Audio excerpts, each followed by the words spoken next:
Siap-siap. Pak Siap Faizal, data saya kira. datanya sudah siap Pak Faizal? Ya, Pak Vicky, Ya, Pak Yoga dulu. bisa menjadikan Biar saya saya host siapkan. nanti. Bisa menjadikan saya host. Oke. Ya. Ya, karena datanya Pak Yoga ada di saya.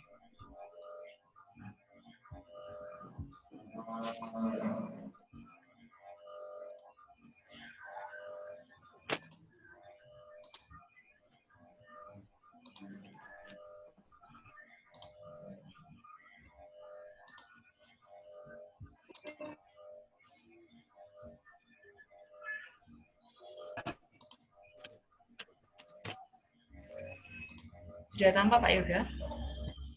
Ya, ya. Sudah? Sudah. Masih loading? Unsur Sudah. intrinsik cerpen. Oke. Mulai ya? Halo? Oh ya, sudah ya, sudah muncul. Ya. Assalamualaikum warahmatullahi wabarakatuh. Untuk pembahasan materi saya terkait unsur intrinsik cerpen. Silakan dibuka langsung, Pak Fai, slide berikutnya. Ada 6 unsur intrinsik yang paling penting dalam cerpen. Kita mulai dari yang pertama, yaitu ide cerita dan tema. Sebenarnya, ide cerita itu adalah roh dari semuanya. Karena kalau kita menulis tanpa ada ide, itu sama saja membangun rumah tanpa sketsa atau apa istilahnya, seperti gambarannya. Kemudian untuk intrinsiknya sendiri, unsur intrinsiknya, ide cerita kemudian bergabung dengan tema. Keduanya senantiasa sejalan dari awal sampai akhir. Jadi kalau ada ide cerita, bahkan kalau ada cerpen yang ide ceritanya aneh, berarti itu apa ya? Ceritanya tidak bagus. Bisa dijadikan sebagai bacaan yang bagus. Oke. Untuk selanjutnya, Pak Fai, slide ketiga. Slide ketiga, nah yang kedua ini sudut pandang. Sudut pandang yang secara umum atau generalnya ada 3, orang pertama, orang kedua, orang ketiga. Nah, ketiganya itu berpengaruh terhadap cara menyampaikan isi dari cerpen. Misalnya, orang pertama itu menggunakan kata aku atau saya. Nah, apabila menggunakan sudut pandang orang pertama, tentu bahasanya berbeda dengan sudut pandang orang ketiga, misalnya, atau kata dia, mereka, atau menggunakan nama orang. Nah, cara penyampaian tersebut membuat paragraf dari awal sampai akhir itu terlihat unik. Misalnya, di paragraf dia terlebih dahulu dari sudut pandang dia, sudut pandang aku, menjelaskan tentang keadaan atau menjelaskan tentang sesuatu atau benda. Nah, paragraf berikutnya itu terus berkembang mengikuti alur. Kemudian setelah sudut pandang, Faizal? Nah, setelah sudut pandang, unsur intrinsik yang ketiga adalah amanat. Amanat dapat disampaikan secara tersurat maupun tersirat. Misalnya, yang tidak tersirat itu atau tidak tertulis biasanya terdapat dalam alur,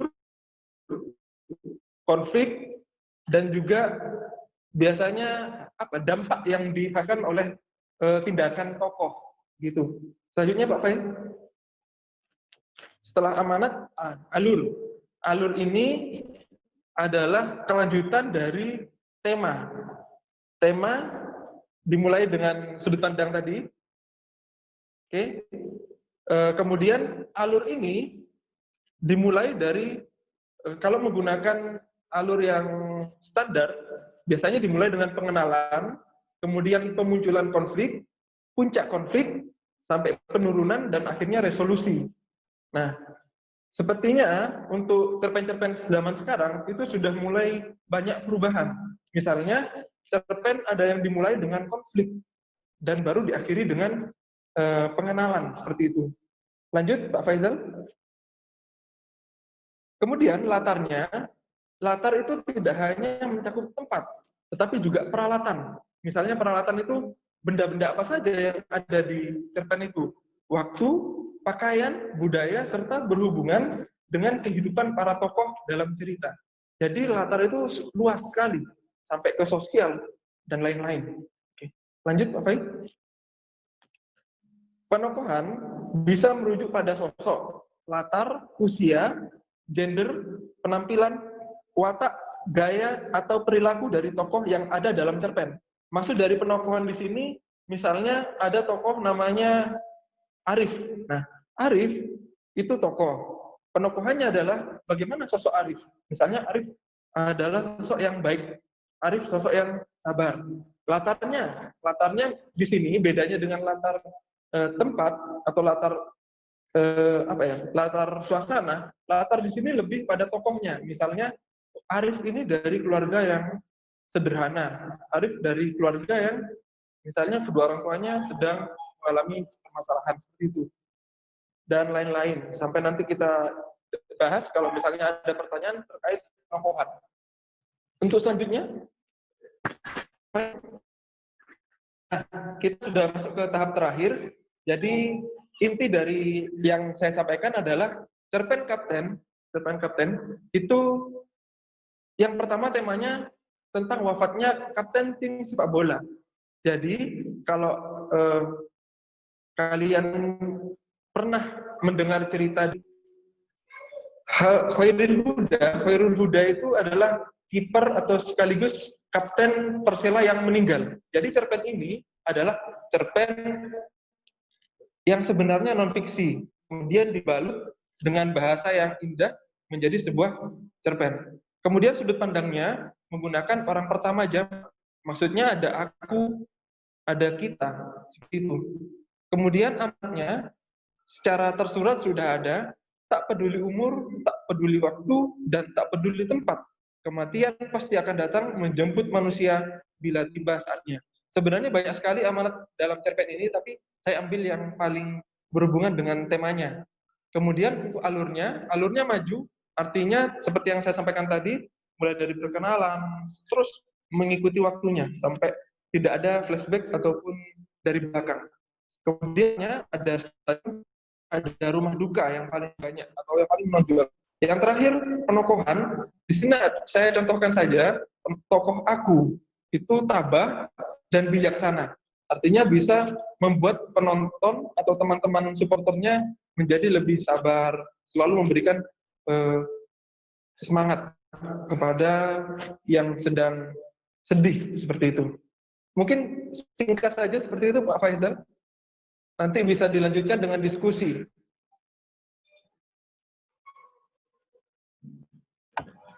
Baik, terima kasih Pak Yoga.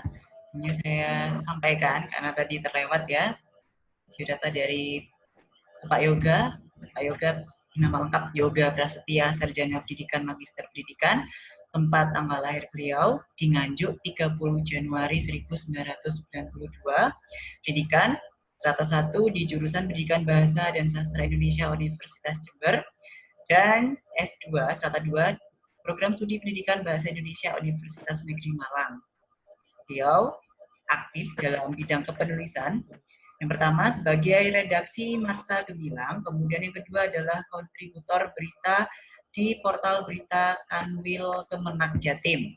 Karya tulis beliau yang pernah dimuat adalah di Jurnal P4TK Kemdikbud Prosiding Badan Bahasa edisi 2018 dan buku Retrospeksi Sumir penerbit Indi Bandung J Maestro. Wah, luar biasa.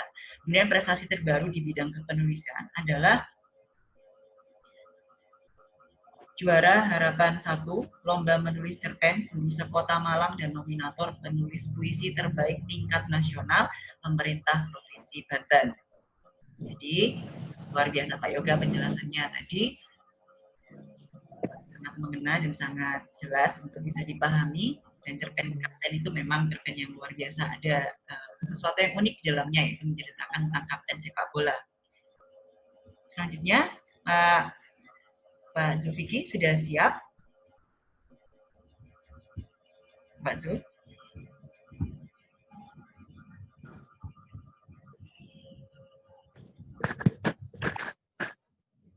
Pak Zulfikri.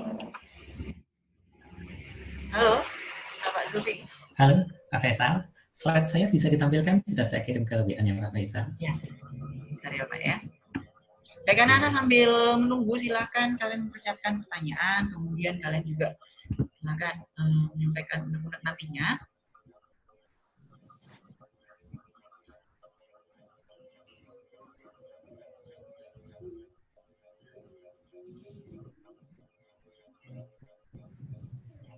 Baik, sembari menunggu.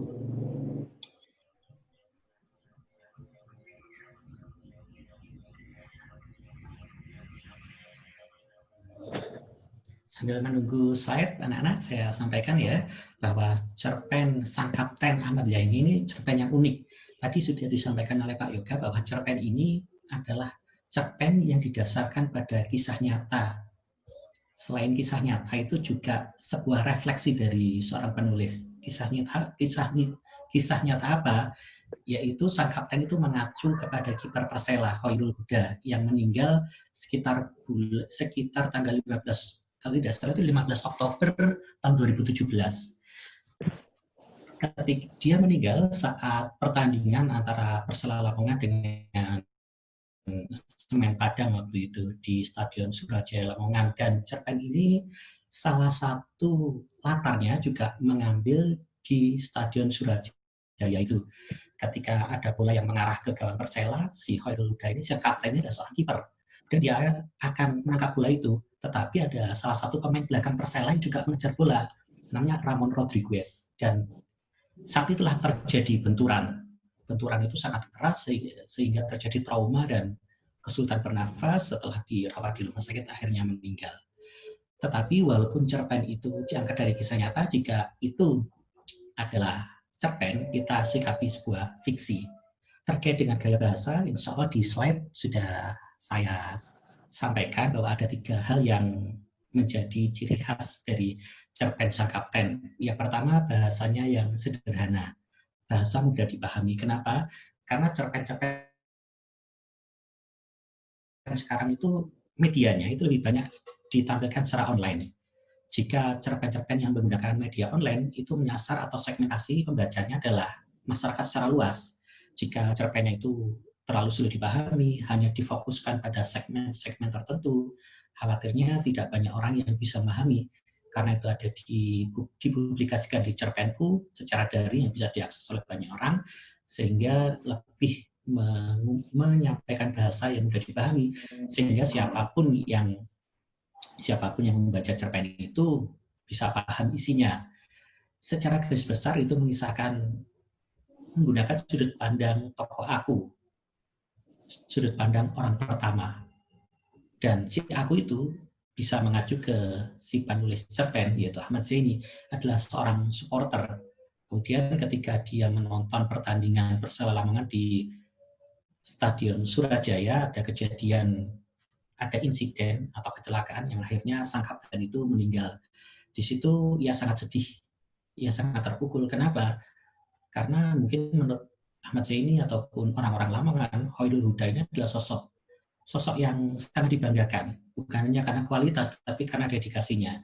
Dia termasuk seorang yang one man club, atau sepanjang karirnya dia hanya membela Persela. Dia membela Persela mulai tahun 1999 sampai akhir hayatnya di tahun 2017.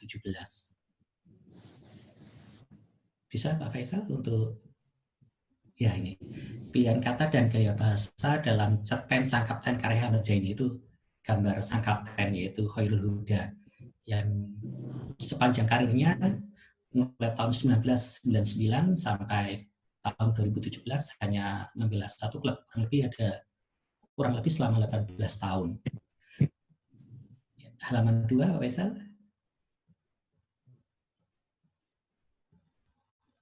Iya, ciri-ciri cerpen itu bersifat fiktif anak-anak ya. Kalau kita ngomong cerpen bersifat fiktif, walaupun itu diangkat dari kisah nyata, tetapi fiktif. Kenapa kok fiktif? Penjelasan seperti ini, karena di situ ada unsur dramatisasi. Misalnya ya, tokoh aku seolah-olah melihat di Stadion Surajaya Lamongan, padahal faktanya belum tentu. Bisa saja si tokoh itu hanya menyaksikan dari televisi, tapi untuk menggambarkan sesuatu, untuk mendramatisasi, dia seolah-olah mendengar, dia seolah-olah melihat langsung kejadian itu. Itu fiksi, walaupun didasarkan pada kisah nyata. Begitupun juga novel. Mungkin ada juga novel itu yang diangkat dari kisah nyata, tetapi pasti ada unsur dramatisasi, sehingga jika namanya novel, walaupun berasal dari kisah nyata, tetap disikapi sebagai sebuah karya fiksi. Kalau biografi, namanya bukan novel, tapi biografi. Kalau itu kisah nyata, namanya biografi. Kalau non-fiksi, namanya biografi. Kalau sudah novel, cerpen, itu namanya fiksi. Kemudian yang kedua, hanya punya satu alur atau alur tunggal. Kenapa alur tunggal? Karena cerpen itu relatif pendek, sehingga komplikasi masalah tidak bisa dijabarkan secara utuh. Hanya hal yang paling menarik, hal yang paling utama dari cerpen itu. Kemudian yang ketiga, isi cerpen berasal dari kehidupan sehari-hari. Memang biasanya berasal dari kehidupan sehari-hari, seperti tokoh aku dalam cerpen Sang Kapten itu adalah supporter Persela, yang dia sangat bangga menyaksikan pertandingan timnya, salah satu pemain idolanya mungkin atau pemain kebanggaannya adalah Sang Kapten itu. Sang Kapten yang penuh dedikasi, yang bisa mengorganisasi permainan, menjaga lini pertahanan, sampai Persela menjadi salah satu tim kuat di Liga Indonesia. Kemudian yang keempat, menggunakan kata komunikatif dan mudah dipahami pembaca. Karena segmentasinya memang sangat luas, ada anak SD, mungkin ada remaja, ada mahasiswa, ada praktisi di bidang sastra, ada pemerhati budaya, atau ada akademisi, sehingga dengan menggunakan bahasa yang komunikatif itu bisa dipahami oleh pembaca. Kemudian yang kelima, bentuk karangan yang sangat singkat, yang memang namanya juga novel, namanya juga cerpen, itu berbeda dari novel. Cerpen relatif singkat. Kemudian yang keenam, penokohan dalam cerpen sangat sederhana. Penokohannya sangat sederhana. Tokoh aku ini kan, kalau anak-anak perhatikan sederhana, hanya dia datang ke stadion, kemudian ada insiden, Sang Kapten cedera parah, kemudian dia sangat sedih, kemudian setelah itu ada kabar duka bahwa Sang Kapten telah meninggal dunia. Kemudian setelah itu dia dan teman-temannya sangat sedih mendengar berita bahwa Sang Kapten idolanya itu meninggal. Dan setelah itu bagaimana ia ke rumah duka, kemudian bagaimana ia ke area pemakaman. Ya sangat sederhana tokohnya, seperti itu. Bahkan karakternya bagaimana tidak digambarkan secara rumit, hanya ada kesedihan, kemudian kilas balik bagaimana dia menceritakan bahwa tokoh itu adalah tokoh yang patut dibanggakan, semangatnya, kemudian dedikasinya. Walaupun yang cukup menarik, si dalam cerpen Sang Kapten, jika mungkin seseorang tidak suka sepak bola, tidak tahu siapa kapten itu. Dan kenapa Sang Kapten itu. Kalau sepak bola itu bisa dirunut memang dari kisah nyata, kejadian sekitar tanggal 15 Oktober 2017 itu. Meninggalnya Kapten Persela Lamongan, juga kiper andalanya itu Khairul Huda. Kemudian 7, hanya mengangkat beberapa kisah dari kehidupan seseorang. Hanya beberapa kisah atau kisah yang menarik. Ya di situ ya meninggalnya Sang Kapten itu. Sang Kapten meninggal, kemudian dikebumikan. Tidak diceritakan bagaimana kiprah Sang Kapten, kemudian bagaimana setelah Kapten itu tiada, bagaimana respon pendukung yang lain. Kemudian kenapa Sang Kapten itu begitu diidolai atau begitu dibanggakan oleh masyarakat di daerah Lamongan, kan tidak ada. Atau si tokoh itu kenal atau tidak dengan Sang Kapten, itu kan tidak dijelaskan. Yang ke-8, memiliki pesan dan kesan mendalam, serta diharapkan pembaca ikut merasakan pesan dan kesan tersebut. Di situ kan kesan yang ditampilkan itu tentang kesedihan. Sang Kapten meninggal, betapa sedihnya si tokoh aku, si teman-temannya, bagaimana juga di rumah duka ketika Sang Kapten dikebumikan. Itu yang mendominasi adalah aspek kesedihan. Berikutnya Pak Faisal, slide ketiga. Ya, cerpen secara umum anak-anak itu ada orientasi, komplikasi dan resolusi. Orientasi pengenalan cerita, komplikasi konflik utamanya. Kalau orientasi, ketika si tokoh aku datang ke Stadion Surajaya menyaksikan pertandingan tim pujaannya yaitu Persela Lamongan, komplikasinya ketika ada insiden dan sang kapten yang berdiri kokoh sebagai benteng pertahanan terakhir di bawah Mister Gawang itu mengalami cedera parah dan sabarnya akhirnya meninggal dunia. Dan resolusinya bagaimana? Resolusinya ada refleksi dari si penulis cerpen itu Ahmad Zaini bahwa kematian itu datangnya adalah kematian adalah sebuah keniscayaan, kematian adalah sebuah kepastian, cepat atau lambat pasti akan datang, dan apapun yang terjadi itu adalah kehendak yang maha kuasa yang harus direlakan kepergian dari seseorang. Tapi walaupun orang itu telah pergi, walaupun sang kapten itu sudah tiada, tetapi semangatnya masih akan tetap berada di hati para penggemarnya. Lanjut yang keempat. Ini anak ya, ciri kebahasaan teks cerpen itu sudut pandang pencerita menjadi ciri khas kebahasaannya, yaitu pencerita menjadi orang pertama atau ketika di situ adalah orang pertama, aku. Sehingga kalau sudut pandang orang pertama menggunakan kata aku, seolah-olah dia hadir di dalam peristiwa itu. Misalnya, si aku hadir di dalam peristiwa pertandingan Persela Lamongan melawan Semen Padang di Stadion Surajaya. Seolah melihat langsung insiden itu. Kemudian seolah-olah si tokoh aku itu juga datang ke rumah duka. Bahkan seolah-olah juga si tokoh aku itu ikut dalam prosesi pemakaman dari sang kapten. Walaupun belum tentu si tokoh aku itu benar-benar hadir di Surajaya, kemudian benar-benar hadir di rumah duka, benar-benar hadir di momen pemakaman sang kapten atau momen terakhir untuk melepas kepergian sang kapten. Walaupun belum tentu ada. Tetapi ketika menggunakan sudut pandang orang pertama, itu seolah ada di dalam. Kalau sudut pandang orang ketiga, itu di sudut pandang orang pertama itu di dalam cerita. Kalau sudut pandang orang ketiga itu di luar cerita. Sehingga sudut pandang orang pertama itu disebut sebagai pengamat, sebagai pengamati di luar cerita. Kemudian dalam cerpen juga ada dialog ya yang bisa dimasukkan, bisa menunjukkan waktu kini atau lampau. Kemudian yang ketiga bisa ada kata makna khusus, makna umum, kemudian uraian-uraian deskripsi yang digunakan untuk menggambarkan pengalaman latar, karakter, dan seterusnya. Lanjut Mbak Faisal. Yang kelima, penggunaan majas. Gaya bahasa dan pilihan kata. Kalau pilihan katanya itu memang pilihan kata yang mudah dipahami, pilihan kata menggunakan bahasa sehari-hari, tetapi di dalam karya sastra, baik itu karya sastra berupa puisi, karya sastra berupa prosa itu bisa cerpen, bisa novel, ataupun drama. Pasti kehadiran majas muncul.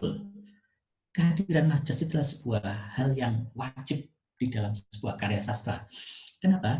Karena dengan adanya majas, kita bisa membuat kata-kata menjadi indah, membuat kata-kata menjadi lebih bermakna. Dan dengan majas juga seseorang bisa berasosiasi, bisa membayangkan apa yang ingin disampaikan oleh penulis. Majas yang biasanya umum digunakan di cerpen, itu paling tidak ada 4 ya. Selain simile, perbandingan langsung, biasanya ada kata bagaikan, laksana, seperti. Dan yang kedua, dalam metafora, perbandingan tidak langsung atau tersembunyi antara satu hal menyampaikan informasi ke hal yang lain. Misalnya, hati batu, keras kepala, kemudian dia adalah yang ringan tangan, dan selanjutnya. Kemudian yang paling sering muncul juga majas personifikasi, yaitu memberi kesan hidup pada benda-benda mati. Misalnya itu kerikil di jalan tampak pucat sedih. Atau ada selain 3 majas itu yang juga sering muncul adalah majas hiperbola. Majas hiperbola itu adalah majas yang melebih-lebihkan dari yang sebenarnya terjadi. Lanjut, Pak Faisal.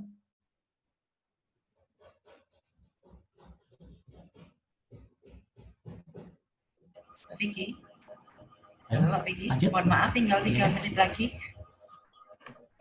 Oh ya, terima kasih. Kemudian pilihan kata ini ya mudah dipahami, kemudian banyak menggunakan kata bermajas, dan kata bermajas digunakan itu mengasosiasikan, agar mengasosiasi, untuk memberikan asosiasi kepada pembaca tentang apa yang terjadi. Lanjut.